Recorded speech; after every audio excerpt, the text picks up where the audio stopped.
कल्पना करें कि आप एक बड़े शहर में हैं और ऊंची इमारतों से और व्यस्त सड़कों से घिरे हुए हैं,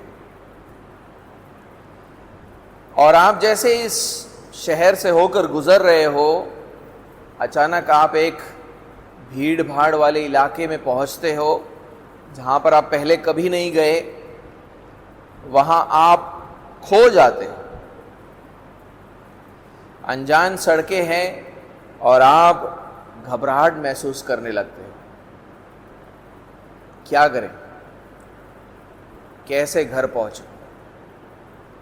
लेकिन तब वहां पर भीड़ में आपको एक जाना पहचाना चेहरा दिखता है, एक करीबी रिश्तेदार जिस पर आपको पूरा भरोसा है। वो आपकी घबराहट को देखकर तुरंत आपके मदद के लिए पहुंचता है, और वो उन अपरिचित सड़कों से वो आपकी अगुवाई करता है और आपको सुरक्षित आपके ठिकाने तक पहुंचाता है। उनकी उपस्थिति से आपको आश्वासन प्राप्त होता है, क्योंकि आप जानते हो कि वो आपकी चिंता करते हैं और वो आपको सुरक्षित रखने के लिए सब प्रयास करें। जो लोग मसीह यीशु में हैं, उनके लिए परमेश्वर पिता एक करीबी रिश्तेदार के समान है, जो ये सुनिश्चित करेगा कि उसके लोग अपने अनंत घर तक, ठिकाने तक पहुंच जाए। और इसी बात को हम आज की खंड से सीखते हैं।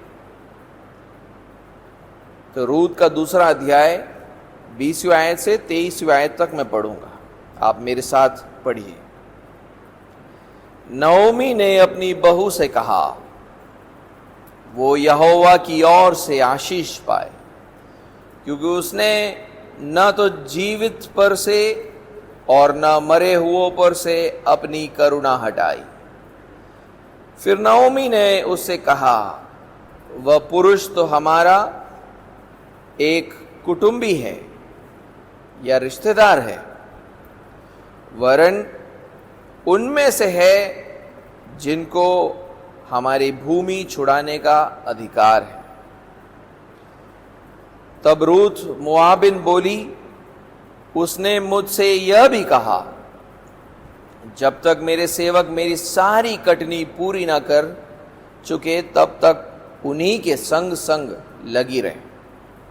नओमी ने अपनी बहू रूत से कहा, मेरी बेटी, ये अच्छा भी है कि तू उसी की दासियों के साथ साथ जाया करे और वे तुझसे दूसरे के खेत में ना मिले। इसलिए रूत जो जौ और गेहूं दोनों की कटनी के अंत तक बिनने के लिए बोआस की दासियों के साथ साथ लगी रही और अपनी सास के यहां रहती थी। आज के प्रचार का शीर्षक, आज के प्रचार का पहला बिंदु भी है, और आज का पहला बिंदु है यीशु मसीह के द्वारा परमेश्वर की करुणा। यीशु मसीह के द्वारा परमेश्वर की करुणा। जब नओमी ने ये जाना कि बोआस के अनुग्रह से रूत खेत से इतना अनाज बिन पाई है, तो वो बोआस की प्रशंसा करती है। 20वीं आयत में वो ये बोलती है कि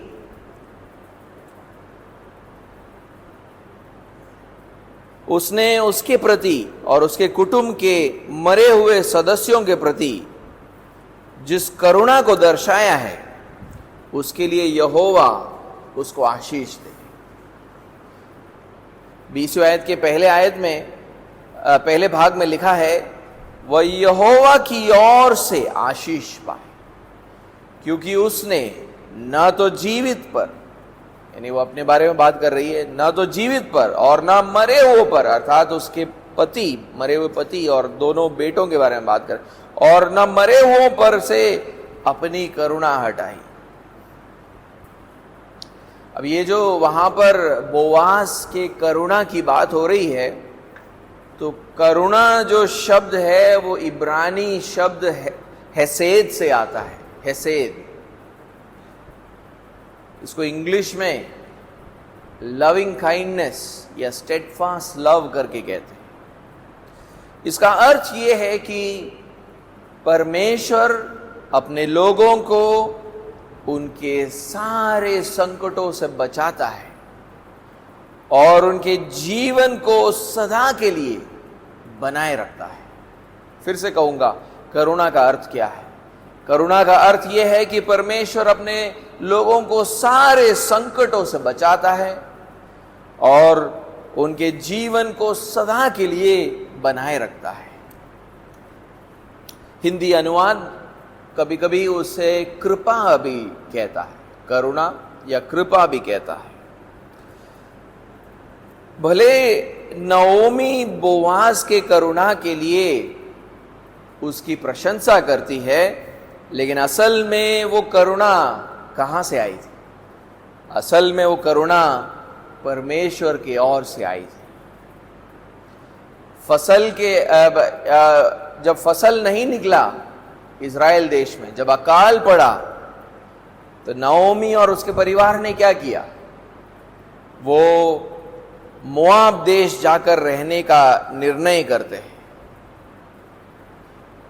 और उसका मतलब यह था कि परमेश्वर के चुने हुए देश को वो छोड़ना चाहते थे और एक ऐसे देश में जाकर वो रहने के लिए तैयार हो गए जहां पर दूसरे देवताओं की आराधना होती है।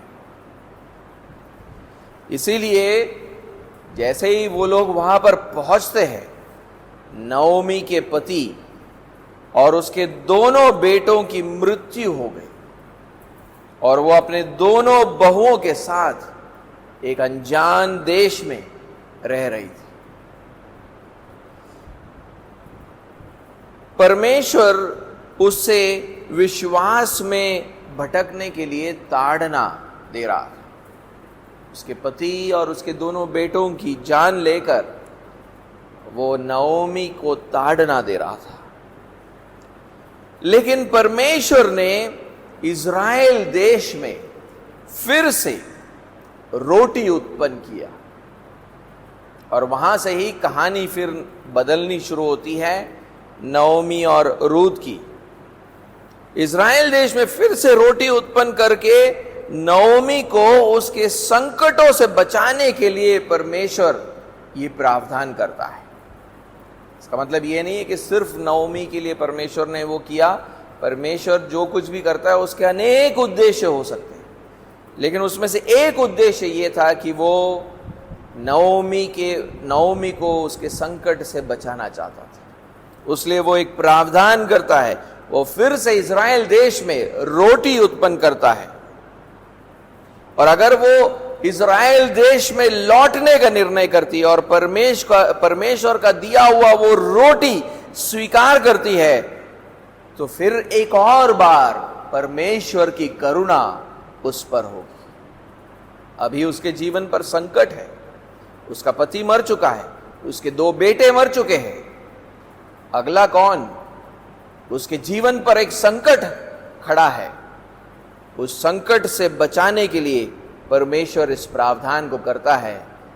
इस प्रावधान को कर कर वो उसे अपनी ओर बुलाना चाहता है, और अगर वो वापस लौट आए तो उसकी करुणा फिर से उस पर होगी।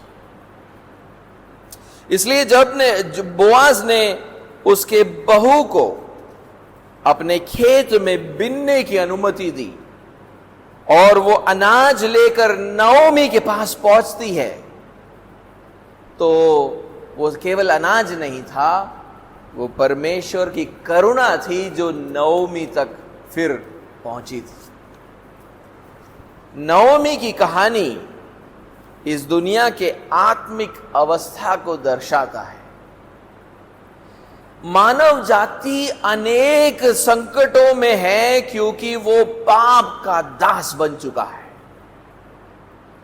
लेकिन परमेश्वर कहता है पाप के दासत्व का आखिरी परिणाम, जी हां, आपके जीवन में पाप के कारण अनेक संकट है, लेकिन उसका आखिरी परिणाम और सबसे बड़ा परिणाम है मृत्यु और नरक में अनंत दुख। लेकिन परमेश्वर अपने पुत्र यीशु मसीह को भेजकर पापियों के सामने अपनी करुणा को फिर से प्रस्तुत करते हैं। फिर से कहूंगा, परमेश्वर अपने पुत्र यीशु मसीह को भेजकर पापियों के सामने अपनी करुणा को फिर से प्रस्तुत करते हैं। यीशु मसीह ही परमेश्वर की वो रोटी है ताकि पापी मनुष्य उसे स्वीकारे और पाप के दासत्व के परिणामों से बच सके, पाप के संकटों से बच सके। उसने क्रूस पर उस दंड को सहा जो पापी मनुष्यों पर आना चाहिए था।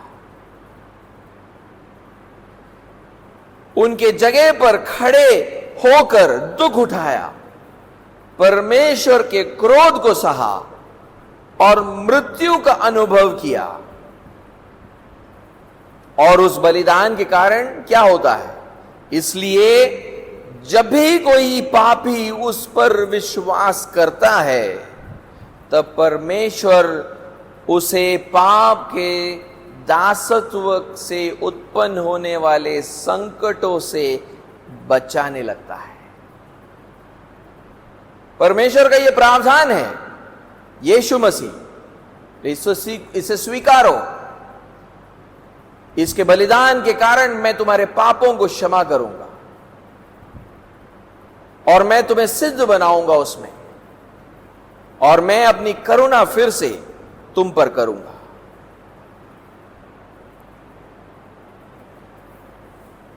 तो जब भी कोई पापी यीशु पर विश्वास करता है तब परमेश्वर उसे पाप के दासत्व के संकटों से बचाने लगता है। वो उसे मृत्यु से बचाता है, नरक के अनंत दुख से भी बचाता है। और ये सारी बातें पहले उसके प्राण के लिए बड़े खतरे थे। और दूसरी तरफ यीशु मसीह पर विश्वास करने के द्वारा परमेश्वर उसको पाप के दासत्व से आजादी देता है, मृत्यु से पुनरुत्थान देता है और परमेश्वर के सारे आशीषों के साथ अनंत जीवन को भी देता है। इसीलिए जो कोई भी यीशु मसीह को स्वीकारता है वो परमेश्वर के करुणा के लिए स्तुति देता है। जो कोई भी यीशु मसीह को स्वीकारता है वो परमेश्वर की करुणा के लिए स्तुति देता है। जैसे मैंने बोला, करुणा का अर्थ क्या है? और करुणा का अर्थ अब हम और बेहतर समझ पा रहे। करुणा का अर्थ यह है कि हमारे यीशु मसीह पर विश्वास करने के द्वारा परमेश्वर हमें सारे संकटों से बचाता है और अनंतता तक हमारे जीवन को बनाए रखता है।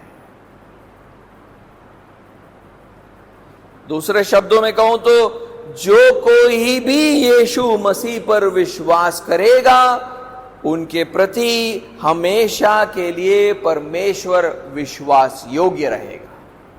जो कोई भी यीशु मसीह पर विश्वास करेगा उनके प्रति परमेश्वर हमेशा के लिए विश्वास योग्य रहेगा। हमारे खंड में जब वापस आते हैं, जब बोआज ने नओमी पर करुणा किया तब वो एक करीबी रिश्तेदार की भूमिका निभा रहा था। उसीलिए नओमी 20वें आयत के दूसरे भाग में बोलती है कि वो पुरुष तो हमारा एक कुटुंबी है। आप उसका अनुवाद ऐसे भी कर सकते हो, वो पुरुष तो हमारा एक रिश्तेदार है। और फिर लिखा है वरन, हिंदी में लिखा है उनमें से है जिनको हमारी भूमि छुड़ाने का अधिकार है। मुझे लगता है कि वहां पर हिंदी अनुवाद ने जरूरत से ज्यादा ही कुछ लिख दिया है। आप अंग्रेजी अनुवाद देखोगे तो वहां पर ऐसा कुछ नहीं लिखा है। वहां पर एक शब्द है जिसका बेसिकली उन्होंने एक्सप्लेनेशन दिया है हिंदी अनुवाद ने, लेकिन वहां पर आप उसको सीधे सीधे पढ़ोगे इब्रानी भाषा में तो वो लिखा है कि वो पुरुष तो हमारा रिश्तेदार है, वरन नजदीकी रिश्तेदार है। बस इतना ही कहा गया वहां, वो हमारा नजदीकी रिश्तेदार है। जब कोई संकट में पड़ता है तो किस से उम्मीद की जा सकती है कि वो आकर उसे बचाए? नजदीकी रिश्तेदार से, है ना। जब भी हम कोई संकट में पड़ते हैं तो अक्सर हम अपने नजदीकी रिश्तेदार को बुलाते हैं, उससे मदद मांगते हैं। जब इज़राइल मिस्र देश में दासत्व में था, परमेश्वर उनको उनके संकटों से बचाने के लिए आया। एक नजदीकी रिश्तेदार के जैसे। जब कोई और उनको बचाने नहीं आया मिस्र से, तो कौन आया? परमेश्वर आया। वो उनका नजदीकी रिश्तेदार बनकर आया। उसने उन पर करुणा को दर्शाया। उसीलिए लाल समुद्र पार करने के बाद इजरायली लोग एक गीत को गाते हैं जिसमें उन्होंने कहा कि परमेश्वर ने उनको छुड़ाया है। लेकिन असल में वो जो शब्द है, तूने हमें छुड़ाया है या तेरे लोगों को छुड़ाया है, वो जो छुड़ाना शब्द है वो असल में क्या है पता है? नजदीकी रिश्तेदार। तूने हमारे लिए नजदीकी रिश्तेदार का काम किया है। परमेश्वर ने नजदीकी रिश्तेदार अथवा छुड़ाने वाले का किरदार निभाया है और उन पर अपनी करुणा की है। उनको मिस्र के दासत्व के परिणामों से बचाया उसने आकर। एक बार उस आयत को पढ़े, निर्गमन 15वां अध्याय और 13वां आयत। निर्गमन 15वां अध्याय और 13वां आयत। उसके पहले भाग में देखिए वो लोग क्या कहते हैं? अपनी करुणा से, ये वही शब्द है जो हमारे आयत में भी है। अपनी करुणा से तूने अपनी छुड़ाई हुई प्रजा, छुड़ाई हुई, वो जो शब्द है छुड़ाना, ये वही है, नजदीकी रिश्तेदार। अपनी करुणा से तूने अपनी छुड़ाई हुई प्रजा की अगुवाई की है। अगर आप इसका सीधा सीधा अनुवाद, सिंपल अनुवाद करोगे तो ऐसा लिखा है, नजदीकी रिश्तेदार बनकर तूने इस प्रजा पर करुणा कर कर उनकी अगुवाई की। अगर सीधा अनुवाद हम देखें तो वहां पर गीत में ऐसा लिखा है कि नजदीकी रिश्तेदार बनकर तूने इस प्रजा पर करुणा करके उनकी अगुवाई की है। परमेश्वर ने जैसे इज़राइल को बचाया, ये इस बात को दर्शाता है कि वो अपने लोगों का कौन है? नजदीकी रिश्तेदार है, अथवा अपने लोगों का छुड़ाने वाला है। जब वो संकट में पड़ते तो वो आकर उन्हें छुड़ाता है। तो जब कोई व्यक्ति संकट में पड़ता है तो उनका नजदीकी रिश्तेदार जैसे आकर उनका छुड़ाता है, वैसे ही जब परमेश्वर के लोग संकटों में पड़ जाते हैं तो वो तो आकर छुड़ाने वाला कौन है? उनका नजदीकी रिश्तेदार कौन है? परमेश्वर है। जब भी वो संकट में पड़ जाते हैं और उस पर भरोसा करते हैं, वो आकर उन्हें उनके संकटों से छुड़ाता है। आप पुराने नियम को उठाकर देख लो कि ऐसा ही होता है। जब भी इज़राइल संकटों में पड़ता है तो उनको बचाने के लिए कौन आता है? परमेश्वर आता है। लेकिन वो ऐसा करता था अक्सर अपने लोगों के संगति के द्वारा, यानी वो अपने ही किसी लोगों में से किसी को भेजकर अपने लोगों को छुड़ाता था। जैसे मिस्र में अपने लोगों को छुड़ाने के लिए किसको भेजा? मूसा को भेजा। न्यायियों के समय पर उसने न्यायियों को खड़ा किया, उनको संकटों से छुड़ाने के लिए। इसलिए उसने इज़राइल में ये एक व्यवस्था रखी, इस बात को दर्शाने के लिए कि परमेश्वर उनका नजदीकी रिश्तेदार और छुड़ाने वाला है। परमेश्वर ने अपनी व्यवस्था के अंदर एक व्यवस्था, एक नियम को स्थापित किया। उसने कहा कि जब भी कोई इज़राइली संकट में पड़ता है, तब उसके नजदीकी रिश्तेदार की जिम्मेदारी होती है कि वो उस व्यक्ति और उसके परिवार को उसके संकटों से छुड़ाए। और इसीलिए बोआज ये सब कुछ नओमी और रूत के लिए कर रहा है, क्योंकि वो उनका नजदीकी रिश्तेदार है। उसने देखा कि नओमी और रूत संकट में है, तो वो उन्हें उनके संकटों से बचाने का निर्णय करता है। वो उनके लिए छुड़ाने वाला बना, वो उनको उनके संकटों से छुड़ाने वाला व्यक्ति बना। उसीलिए हमारे आयत में भी और बाइबल के दूसरे कई आयतों के अंदर छुड़ाने वाला करके लिखा जाता है, लेकिन हमारे अनुवाद में उसलिए वो जो नजदीकी रिश्तेदार जो शब्द है उसको छुड़ाने वाला करके लिखा गया है बहुत सारे आयतों के अंदर। असल में आप बाइबल अनुवाद पढ़ते हो तो नजदीकी रिश्तेदार कहीं नहीं दिखता है, छुड़ाने वाला लिखा गया है। परमेश्वर हमारा छुड़ाने वाला है, लेकिन असल में शब्द क्या है? ये हमारा नजदीकी रिश्तेदार है। परमेश्वर हमारा नजदीकी रिश्तेदार है। लेकिन हमारे हिंदी अनुवाद में एक नजदीकी रिश्तेदार नओमी और रूत के लिए और क्या करेगा, वो उसने वहां पर पूरा लिख दिया है। वो आगे आएगा, लेकिन उसको अनुवाद में अभी डालने की जरूरत नहीं थी। लेकिन नओमी बेसिकली वहां पर क्या कह रही है कि बोआज हमारा रिश्तेदार है, लेकिन कोई भी रिश्तेदार नहीं, नजदीकी रिश्तेदार है। हम में से कुछ लोग शायद अभी भी पाप के दासत्व में हो सकते हैं, और उस दासत्व का एक चिन्ह यह है कि हम जो है अनेक संकटों में पड़े हुए हैं। उस दासत्व का एक चिन्ह यह है कि हम अपने आप को लगातार किसी न किसी संकट में पाते हैं। हमेशा ये पाप के दासत्व में पड़े हुए लोगों का एक चिन्ह है। इसलिए ऐसे लोग अक्सर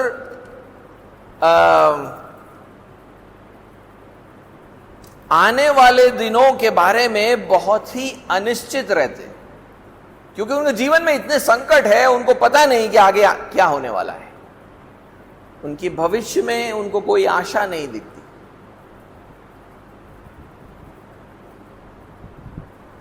लेकिन ऐसे लोगों को कभी यह सोचना नहीं चाहिए कि उनका कोई नजदीकी रिश्तेदार उनको उस परिस्थिति से छुड़ा सकता है। जहां तक पाप के दासत्व की बात है, और वो हमारे जीवनों में जो भी संकटों को उत्पन्न करता है, वो दासत्व उससे हमें एक ही छुड़ा सकता है। एक ही नजदीकी रिश्तेदार है जो हमें उसे बचा सकता है, और वो है परमेश्वर। कोई हमारा शारीरिक नजदीकी रिश्तेदार हमें पाप के दासत्व से उत्पन्न होने वाले संकटों से नहीं बचा सकता है। वो अपने एकलौते पुत्र को क्रूज पर आपको देता है। अगर आप उसे स्वीकारो तो परमेश्वर आपके पापों को क्षमा करता है। आपके कंधों से पापों का बोझ उठ जाता है, जिसका मतलब यह होता है कि आप पाप के दासत्व से छूट चुके हो। अपने पुत्र यीशु मसीह के द्वारा परमेश्वर आपकी और अपने हाथों को बढ़ा रहा है। पुत्र यीशु मसीह को देकर परमेश्वर आपकी और अपने हाथों को बढ़ा रहा है। वो अपनी करुणा आपको दर्शाना चाहता है। निर्णय आपको लेना है, क्या आप यीशु मसीह को स्वीकारोगे या उसको ठुकरा दोगे। हर एक पापमय मनुष्य के लिए ये उसकी जिंदगी का सबसे महत्वपूर्ण निर्णय होगा। लेकिन हमारे बीच में ऐसे भी विश्वासी हैं जो अपने जीवनों में अनेक संकटों का सामना कर रहे हैं। जैसे पाप के दासत्व में फंसे अविश्वासी संकटों का सामना करते हैं, वैसे ही विश्वासी भी है जो अनेक संकटों में फंसे हुए हैं। तो अक्सर हमें पता नहीं चलता है कि ये अविश्वासी है, विश्वासी है। उसके जीवन के संकटों से हमें पता नहीं चलता है। ऐसा क्यों होता है? विश्वासी के जीवन में जो संकट आते हैं उसके दो कारण हो सकते हैं। एक, क्योंकि आप यीशु मसीह पर विश्वास करते हो, उसके कारण कुछ संकट उत्पन्न होते हैं। और दूसरे जो संकट है वो ऐसे होते हैं जो यीशु मसीह पर विश्वास न करने के कारण और अपने पुराने पापमय राहों पर वापस जाने के कारण संकट उत्पन्न होते हैं। विश्वासी के जीवन में दो संकट हो सकते हैं। एक है यीशु मसीह पर विश्वास करने के कारण संकट, दूसरा है यीशु मसीह पर विश्वास न करने के कारण और उससे दूर जाने के कारण संकट उत्पन्न हो सकते हैं। अगर आप मसीह पर विश्वास करने के कारण दुख उठा रहे हो तो आपको चिंता करने की जरूरत नहीं है, आपको आनंदित होने की जरूरत है। क्योंकि ऐसा जो दुख, ऐसे संकट अच्छे हैं। ऐसा दुख, ऐसा संकट अच्छा है। अगर आप यीशु मसीह पर विश्वास करने के कारण संकट में पड़े हो तो ऐसा दुख, ऐसा संकट अच्छा है। परमेश्वर की इच्छा है कि हम अपने विश्वास के लिए दुख उठाएं। लेकिन अगर आप विश्वासी होते हुए अपने जीवन के अनेक क्षेत्रों में यीशु मसीह पर विश्वास नहीं कर पा रहे हो और अनेक पापमय राहों पर वापस जा रहे हो, तो आपको पश्चाताप करके यीशु मसीह के पास वापस आने की जरूरत है। अगर आप ऐसा करोगे तो क्या होगा? अगर आप वापस यीशु मसीह के पास आओगे तो परमेश्वर फिर से आपको आपके संकटों से बचाएगा। उसकी करुणा फिर से आपके ऊपर होगी। इसीलिए प्रेरित पतरस देखिए क्या कहता है। पहला पतरस और उसका चौथा अध्याय 15 और 16 आयत। पहला पतरस चौथा अध्याय 15 और 16 लिखा है, तुम में से कोई व्यक्ति हत्यारा या चोर या कुकर्मी होने या पराये काम में हाथ डालने के कारण दुख ना पाए, पर यदि मसीही होने के कारण दुख पाए तो लज्जित ना हो, पर इस बात के लिए परमेश्वर की महिमा करें। पतरस एक बात बिल्कुल स्पष्टता के साथ यहां पर कह रहा है कि हमें पापों के कारण दुख नहीं उठाना चाहिए। पापों के कारण हमें कभी दुख नहीं उठाना चाहिए। हमें अपने जीवनों से ऐसे दुखों को हटाना है। और ऐसा करने का एक ही तरीका है, वो है अपने पापों से पश्चाताप करो और यीशु मसीह के पास लौट आओ। तब पाप से उत्पन्न होने वाले अनेक संकट जो आपके जीवन में है वो हट जाएंगे। तो अगर आप एक मसीही हैं और आप अनेक संकटों से जा रहे हैं, तो आपको गंभीरता से इसके बारे में सोचने की जरूरत है कि मैं संकट में क्यों हूं? क्या मैं संकट में इसलिए हूं क्योंकि मैं एक अच्छा मसीही जीवन जी रहा हूं? किसी के साथ सुसमाचार बांटा, उसने मुझे मार दिया, अच्छी बात है, अच्छा संकट है, अच्छा दुख है, आनंदित होने की जरूरत है। या चोरी करके, काम चोरी करके दुख में पड़े हो, लोगों ने डांट दिया, लोगों ने मार दिया, तो वो एक अलग बात हो गई। इस दूसरी अवस्था में आपको सोचना चाहिए कि वो कौन से पाप है जिसके तरफ पवित्र आत्मा के द्वारा परमेश्वर आज हमें इशारा कर रहा है।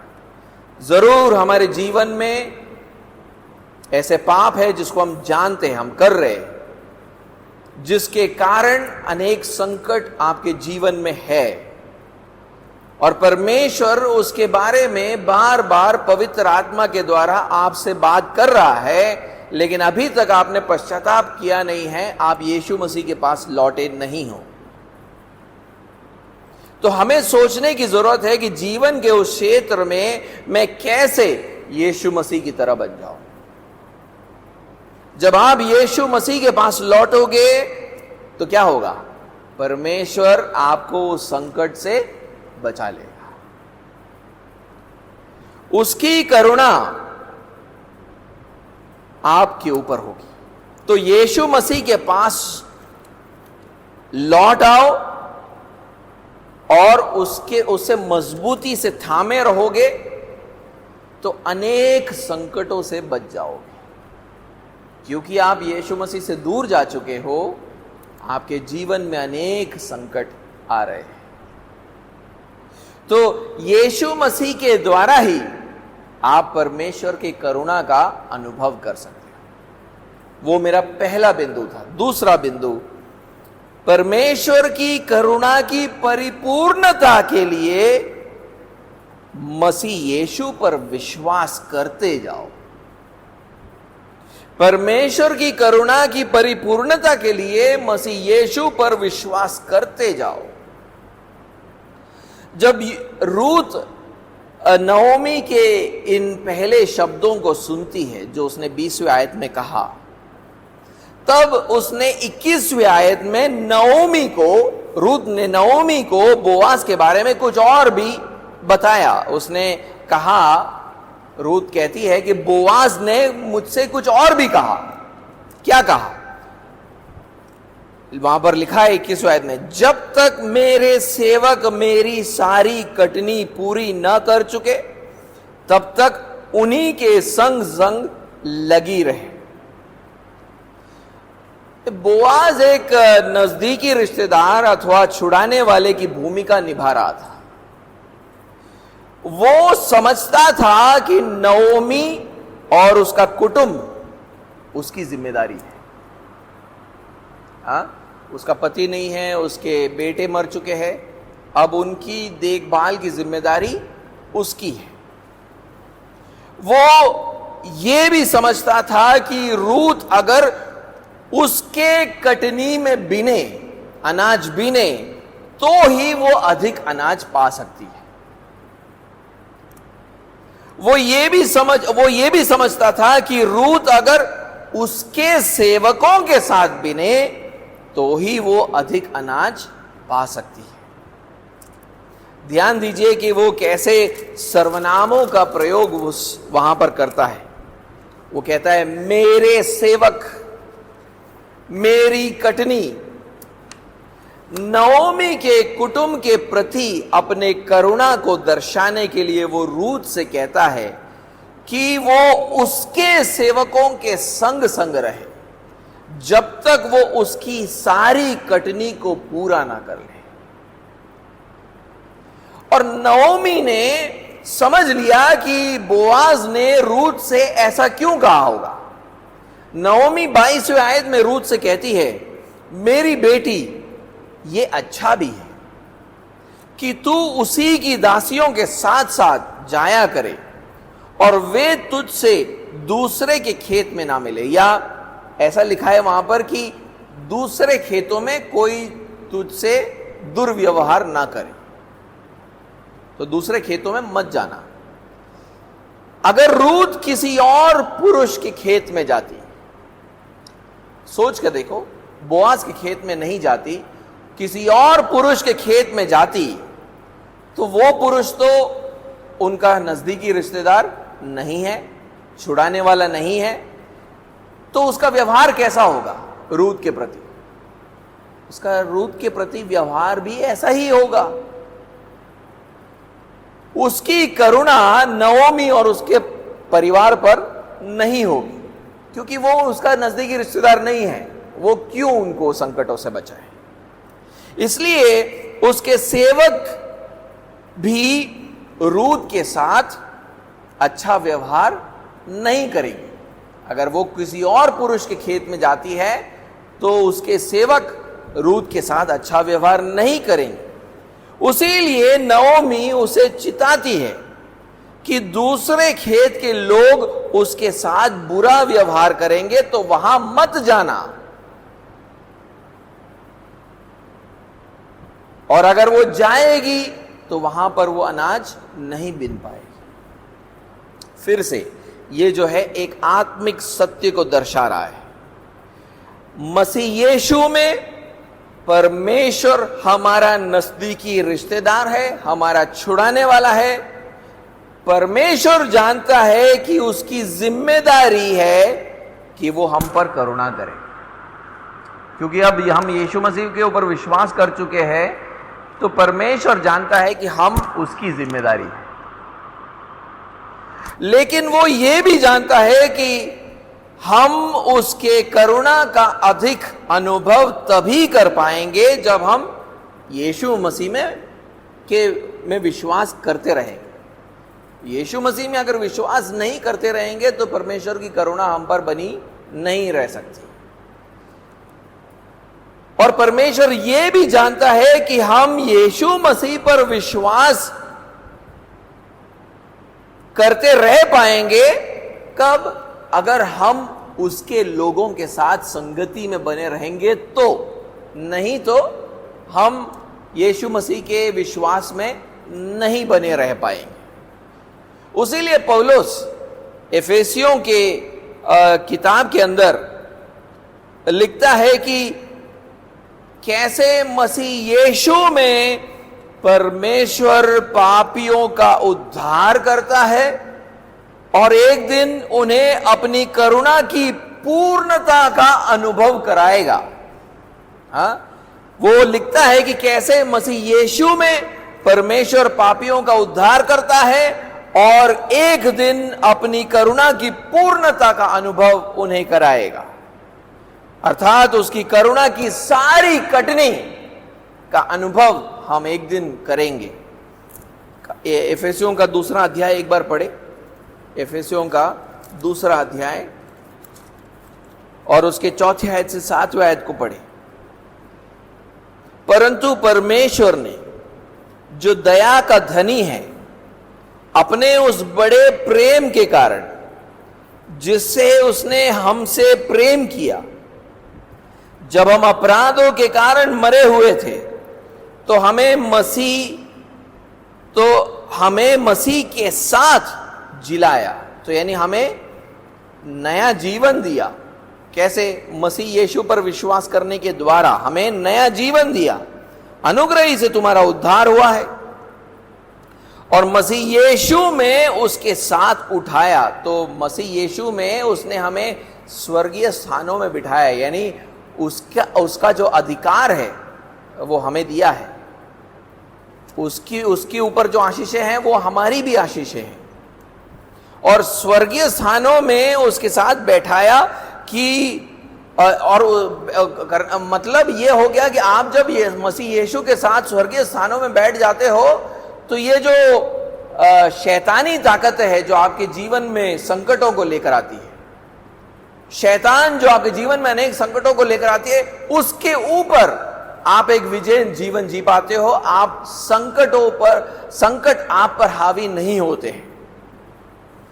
और फिर लिखा है कि वह अपनी उस कृपा या करुणा से जो मसीह यीशु में हम पर है, आने वाले समयों में अपने अनुग्रह का असीम धन दिखाए। यानी उसकी जो करुणा का जो धन है, उसकी कृपा का जो धन है, उसकी पूर्णता को हमने आज तक देखा नहीं है, वो तो अब आने वाला है। लेकिन पौलुस ये भी जानता है कि हम उस दिन को अगर देख नहीं पाएंगे अगर हम यीशु मसीह पर विश्वास में नहीं बने रहेंगे तो। और पौलुस जानता है कि हम विश्वास में कैसे बने रहेंगे। वो जानता है कि परमेश्वर के लोगों के साथ संगति में ही हम विश्वास में बने रह सकते हैं। उसलिए देखो कि वो आगे क्या कहता है। मैं चाहता हूं कि आप तीसरे अध्याय, एफेसियों के तीसरे अध्याय और उसके 18वें और 19वें आयत को पढ़ें। एफेसियों का तीसरा अध्याय 18 और 19 कहता है कि सब पवित्र लोगों के साथ, यानी संगति में सब पवित्र लोगों के साथ भली भांति समझने की शक्ति पाओ। यानी मसीह संगति में आप शक्ति पाओ। किसके लिए? कि यीशु मसीह के प्रेम की चौड़ाई और लंबाई और ऊंचाई और गहराई कितनी है उसको जान सको, जो ज्ञान से परे है, कि तुम परमेश्वर की सारी भरपूरी तक परिपूर्ण हो जाओ।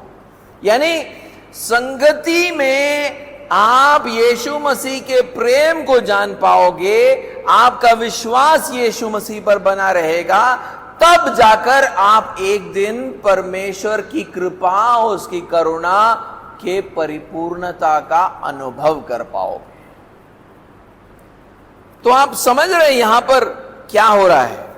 परमेश्वर कह रहा है कि हम कलीसिया के साथ संगति में बने रहे। सच्ची कलीसिया कौन सी है? वो है जो हमें यीशु मसीह पर विश्वास करने में मदद करता है। सच्ची कलीसिया वो है जो हमें यीशु मसीह पर विश्वास करने में मदद करता है। वही सच्ची कलीसिया है। देखिए, कलीसिया के पास एक बहुत बड़ा बिल्डिंग शायद ना हो, उनके पास शायद बहुत महंगे महंगे म्यूजिकल इंस्ट्रूमेंट्स ना हो, उनके पास बड़े बड़े इवेंट ना हो, लेकिन सच्ची कलीसिया को चिन्हित करने वाली एक बात है, यह है कि वो मसीह के बारे में लोगों को बताता है। ये सच्ची कलीसिया का चिन्ह है। मसीह यीशु के बारे में वो लोगों को बताता है।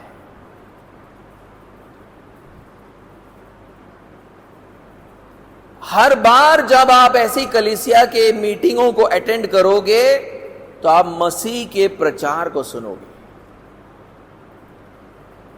लोगों को वहां पर विश्वास में प्रोत्साहित किया जाता है, उनको विश्वास में मजबूत किया जाता है।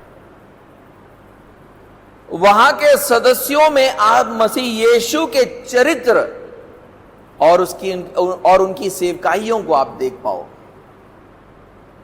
अगर आपको परमेश्वर के करुणा की पूर्णता का अनुभव करना है तो आपको कलीसिया के साथ संगति में बने रहना होगा, क्योंकि संगति में ही आपका विश्वास बना रहेगा, और विश्वास बना रहेगा तो परमेश्वर की करुणा आप पर बनी रहेगी। और दूसरी तरफ, क्योंकि परमेश्वर हमारा नजदीकी रिश्तेदार अथवा छुड़ाने वाला है, वो नहीं चाहता है कि हम ऐसे लोगों के साथ समय बिताएं जो हमें मसीह पर विश्वास करने से रोकते हैं। ऐसे लोगों के साथ हमें संगति करने से परमेश्वर रोकता है, क्योंकि उसकी करुणा सिर्फ उन लोगों पर होगी जो मसीह यीशु पर विश्वास करते हैं। इसलिए पौलुस मसीहों को झूठे उपदेशकों के बारे में चिताता है जो उनके मनों को मसीह यीशु से भटकाता है। एक बार आप दूसरे कुरिन्थियों के 11वें अध्याय को पढ़ें। दूसरे कुरिन्थियों के 11वें अध्याय और उसके 3 और 4 आयत में देखिए वो क्या लिखता है।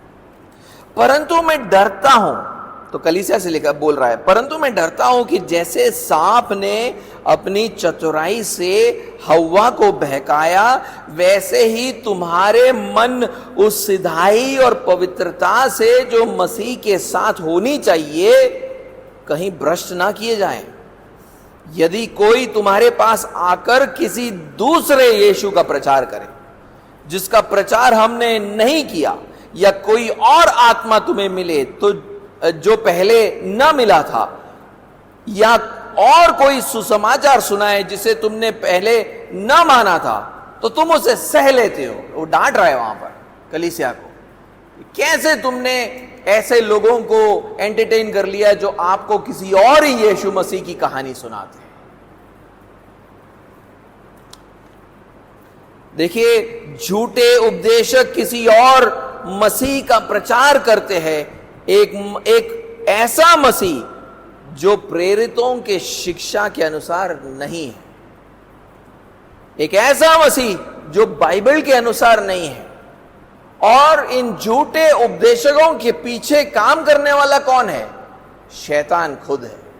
आप अगर उस भाग में पढ़ोगे दूसरे कुरिन्थियों के 11वें अध्याय में और उसके 13वें और 15वें आयत में, उसको वो वहां पर लिखता है 13वें और आयत से 15वें आयत में, क्योंकि ऐसे लोग झूठे प्रेरित और छल से काम करने वाले और मसीह के प्रेरितों का रूप धरने वाले हैं।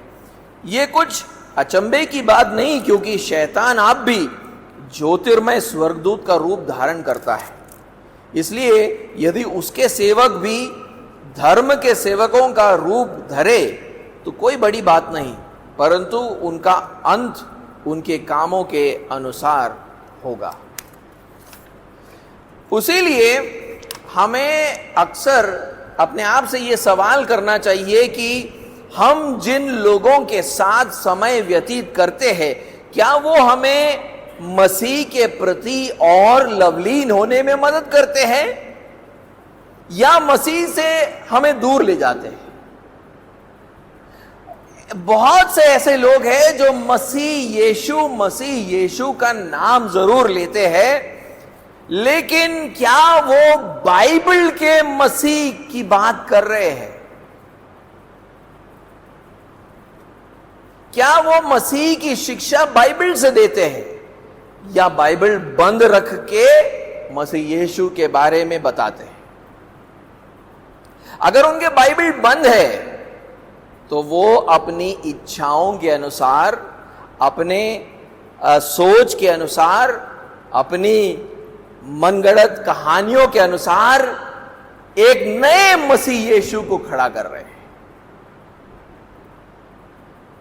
और अगर वो मसीह की शिक्षा अपने बाइबल बंद करके करते हैं, अपनी इच्छाओं, अपने सोच, अपने कहानियों के आधार पर करते हैं, तो फिर वो शैतान के छल्ली सेवक है। ऐसे कलीसियाओं में ना जाए जहां पर अगुवे इस तरह प्रचार करते हैं। कैसे? बाइबल बंद रखकर अपनी सोच, अपनी कहानियां सुना कर आपको मसीह यीशु के बारे में कुछ कुछ सिखाते हैं। वो आपके मनों को मसीह से दूर ले जा रहे हैं। आखिर में हमारे खंड में 23वें आयत को एक बार हम पढ़ेंगे। देखिए वहां पर क्या लिखा है। 23वें आयत में लिखा है, इसलिए रूत जौ और गेहूं दोनों की कटनी के अंत तक बिनने के लिए बोवास की दासियों के साथ साथ लगी रही और अपनी सास के यहां रहती थी। आप वहां पर क्या देखते हो? रूथ अपना सारा समय ऐसे लोगों के साथ बिता रही थी जो उसे अधिक बिनने के लिए प्रोत्साहित करते थे, उसको सपोर्ट करते थे। वो बोआज के दासियों के साथ बिनती थी जो उसका सहयोग करते थे। वो नओमी के साथ रहती थी जो उसे बोआज के दासियों के साथ बिनने के लिए प्रोत्साहित करती थी। और ऐसा करने से क्या हुआ, उसने बोआज और नओमी के करुणा का अनुभव उसने किया अपने जीवन में। आप अपने जीवन का अधिकतर समय किसके साथ व्यतीत करते हो, इसके बारे में सोचने की जरूरत है। अगर आप कलीसिया के साथ अधिकतर समय व्यतीत करते हो, जो आपको मसीह यीशु के विश्वास में प्रोत्साहित करता है, तो क्या होगा, परमेश्वर की करुणा आप पर हमेशा बनी रहेगी, क्योंकि आप विश्वास में मजबूत हो रहे हैं। परमेश्वर की करुणा आप पर बनी रहेगी। तो आपका ये जो निर्णय है कि मैं जितना हो सके संगति में भाग लूंगा या लूंगी, वो आपके जीवन पर एक बहुत बड़ा अच्छा असर डालता है। परमेश्वर की करुणा उस कारण आपके ऊपर बनी रहती है। परमेश्वर आपको आपके संकटों से बचाता है और वो आपको अनंत जीवन तक पहुंचाएगा अगर आप संगति में बने रहोगे। तो अगर आप संगति में बने रहोगे तो मसीही जीवन कहीं ज्यादा आसान बना रहेगा आपके लिए। लेकिन हम अपना मसीह जीवन और मुश्किल बनाना चाहते हैं। कैसे? हम ऐसे लोगों के साथ समय बिताते हैं जो हमें मसीह यीशु पर विश्वास करने के लिए प्रोत्साहित नहीं करते।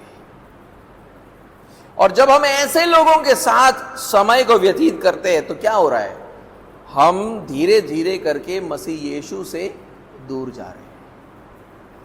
हम पापमय जीवन की ओर जाने लगते हैं और धीरे धीरे करके हमारा जीवन संकटों से भर जाता है। तो आप परमेश्वर के लोगों के साथ, कलीसिया के साथ अधिकतर समय कैसे संगति कर सकते हैं, यह आपके लिए अगले हफ्ते का होमवर्क है। सोचे इसके बारे में और एक ऐसा शेड्यूल बनाएं हफ्ते के लिए कि आप धीरे धीरे करके संगति के समय को बढ़ा पाए, कलीसिया के साथ अधिकतर समय व्यतीत कर पाए। क्योंकि अगर आप इस कार्य को करने में सफल होते हो तो आप मसीह पर विश्वास करते रहोगे और परमेश्वर की करुणा आप पर बनी रहे।